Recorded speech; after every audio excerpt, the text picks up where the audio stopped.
Ancient history has always been a source of speculation, imagination, and charm. From the time immemorial, ancient history is flushed with unsolved mysteries.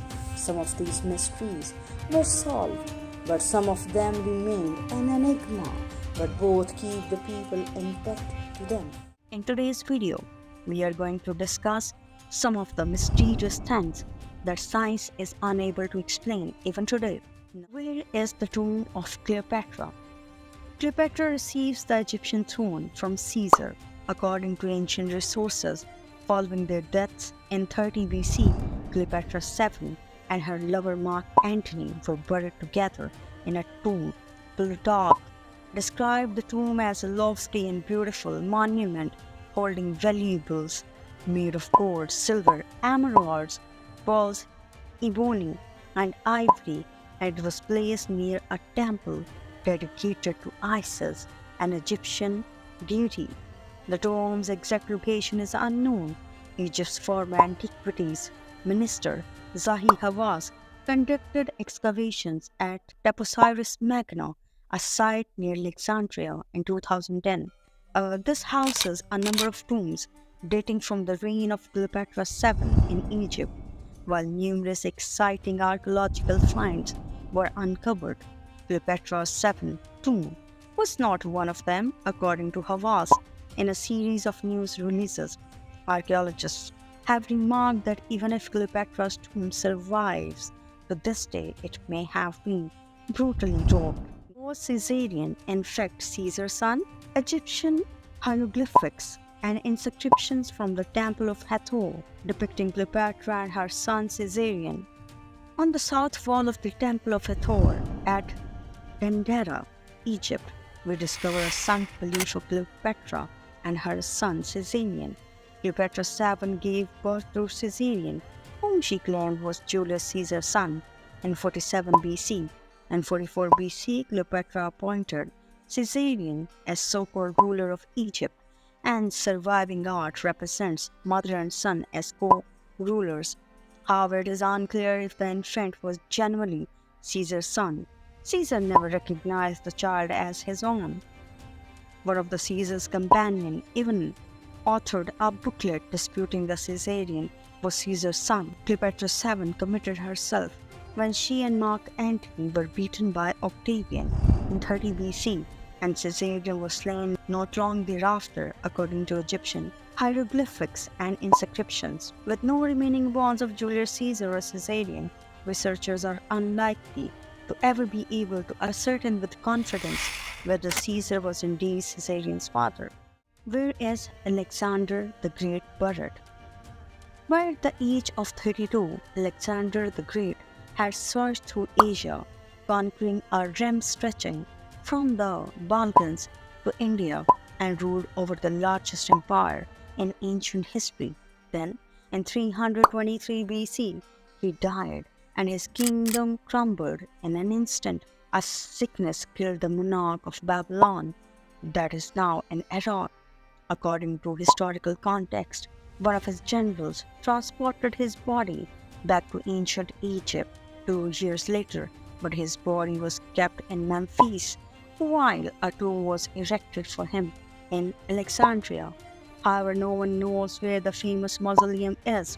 Some believe it had gone beneath the sea, since it was erected in the palace that is now underwater. If that is the case, it might have been destroyed by millennia of both human and environmental forces. Researchers have told, even if it were discovered, there would most certainly be few distinguishing traces confirming the tomb belonged to the ancient world's greatest king. Heracleon. It was an old port city of Egypt situated on the Mediterranean Sea. It served as the major trading hub before the exploration of Alexandria around 33 BC. The mythical hero called Heracles and Helen of Troy both supposedly spent time there around the 2nd century BC. The center of the city collapsed due to the soil liquidation, might because of by tsunami and earthquakes or floods. All of the city sank and remained forgotten until in 2000 it was rediscovered by marine archaeologists. Since then, the founded artifacts put light on the life of Atlantis. This is the ancient Incan fortress filled with exquisite stone masonry and dramatic vistas. Some of its material has been used for the Spaniards, but whatever remained gives an exquisite look at how large the fortress once was. This fortress was built by Incas in 1400s, like Nefertiti. The Incan laborers moved huge stones into the place. Some of them weighed 125 tons or more. Before it, the masons cut them according to their need, using only bronze and stone tools, and they were fixed by using mortar. Although the Spanish colonizers dismantled most of the site for building material, but it remained sound in face of earthquake and ravages time. Roughly 2000 years ago, a pre-Inca civilization produced a series of enormous drawings on the dry plains of Peru, known as Nazca lines. They remained forgotten until in 1930s, when the planes began to fly over the area. To the present day, 1,000 designs have been discovered. Some of the lines are straight, some have geometrical shapes, and others depict the animals and plants, including a spider, a monkey, a hummingbird, a whale, a two-headed snake, a dog, and a humanoid figure that was nicknamed the astronaut.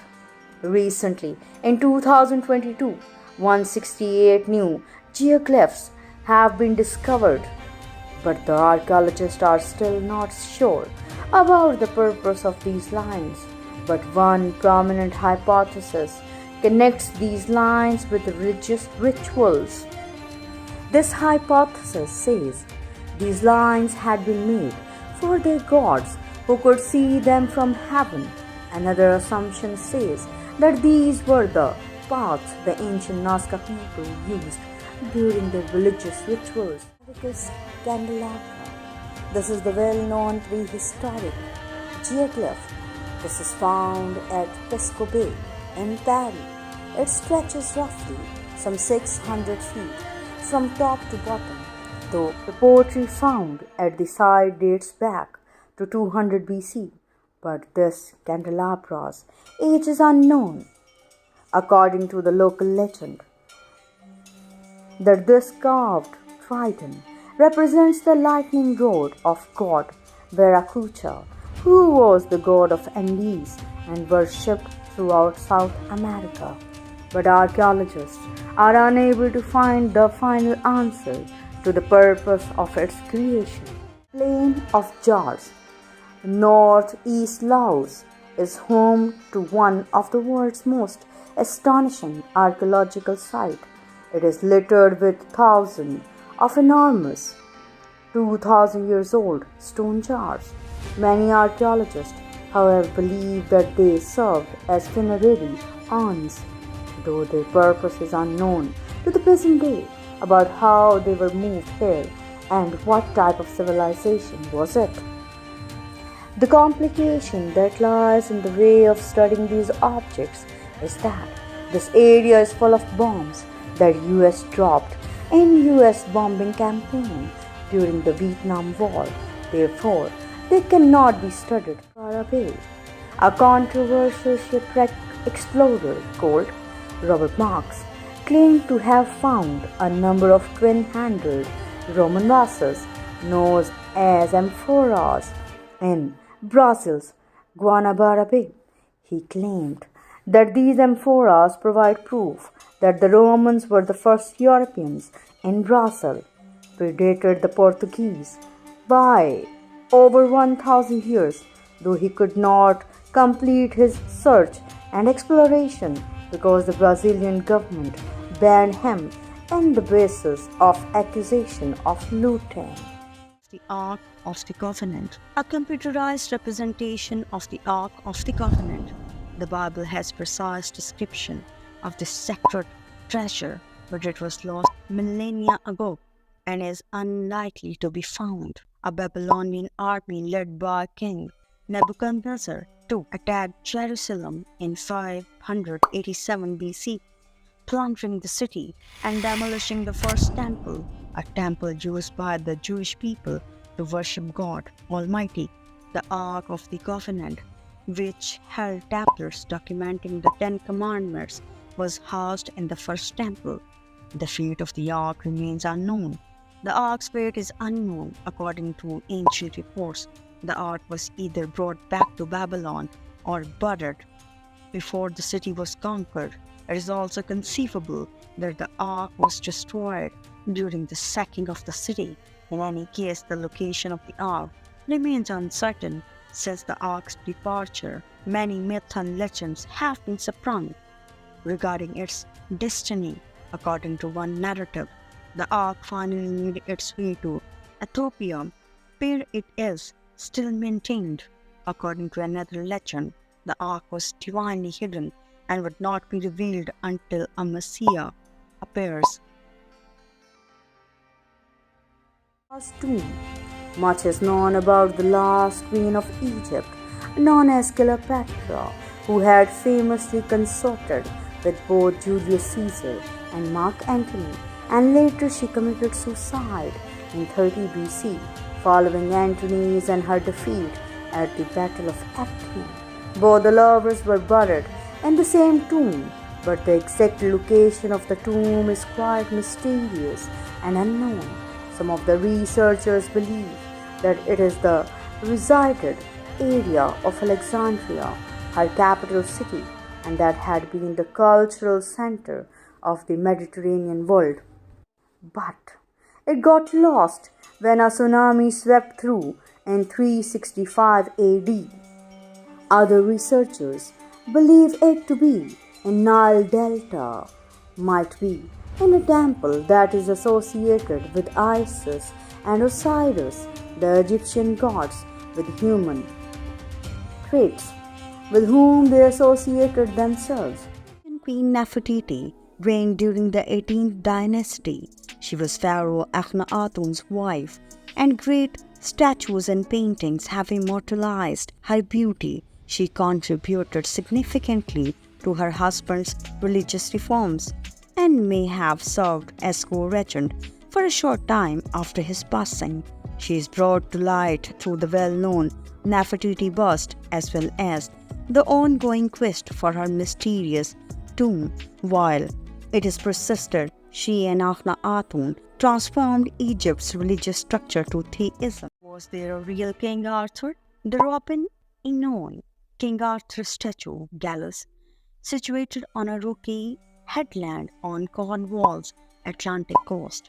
Over the course of more than 1,000 years, the story of King Arthur has been recounted and repeated several times. Camelot, the Knight of the Round Table, Merlin, and the sword Excalibur, all are well-known characters from the Arthurian legends. If King Arthur actually exists, the reality was probably less fantastic. The earliest known stories, dating from the 9th century, relate of a commander, perhaps not even a monarch, who fought multiple wars against the Saxons. Even the veracity of these narratives is questionable. There are several places in Britain associated with the King Arthur stories, such as Tintagel and Seaside, that was purportedly King Arthur's residence. However, investigations have not verified whether King actually resided there or even existed. Finally, it is doubtful that researchers will ever know for certain whether King Arthur existed or was simply a mythical character.